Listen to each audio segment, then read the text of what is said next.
This video will show you how to sync a FFPC contest to Draft Hero and do draft sync as well.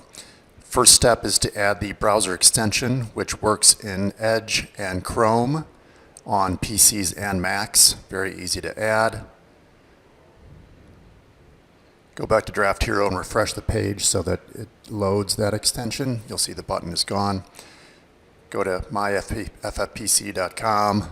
and click on the contest that you are already entered in. It's got to be filled so that it's got all the owners and everything that it can import. Go back to Draft Hero, go to Getting Started, click Add FFPC Contest, and from the drop-down select which contest you have. We've got all of them. They've got a lot of great contests. And what will happen is it'll recognize the league ID in the URL of your open league and use that league ID to sync the settings. As you'll see, all the team names came in, roster settings, scoring rules, etc.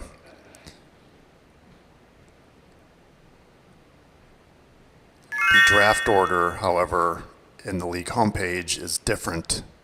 The order the teams are shown is different than the draft order in the draft room. So the first time you go into the draft room, go back to Draft Hero, confirm that the draft order is correct. If not, click Sync Draft Order, and boom. All right, now we've got the 6th spot. So easy to sync the draft order after you enter the draft room. And you can really close out all of the FFPC pages. This is kind of a nice feature here.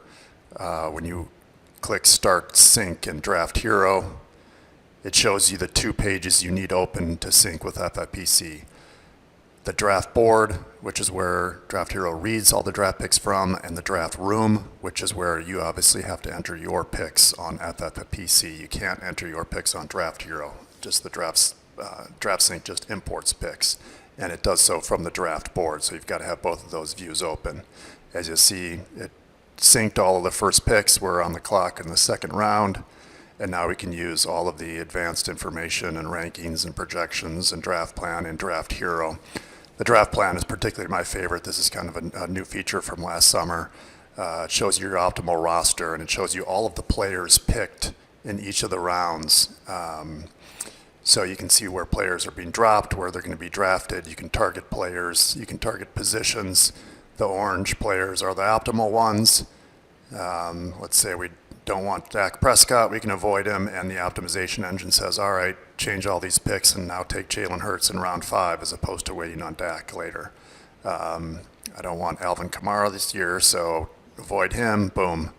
Gives us another running back and adjusts all of our draft picks according to our draft strategy, so that's really powerful. You've got the ADP that's live from FFPC, updated daily at this stage of the season. Also, one thing I love in GM tools is displaying the ARV, above replacement value, which gives you basically the value-based drafting figures for all the positions, helps you determine whether you should draft a running back, wide receiver, tight end, quarterback, etc. Right now, the ARV is very high for running backs, so let's take Kyren Williams or a running back here and take a wide receiver later. So I avoid running backs in that round, and it shows, or excuse me, wide receiver in that round. Go to FFPC, find Kyren Williams, click Draft. See on the draft board. Go back to Draft Hero, click Sync Now, and boom, Kyren Williams is imported. For the FFPC slow drafts, you've got to click Sync Now because obviously they're 2 hours in between picks sometimes. So just go into Draft Hero and click the Sync Now button.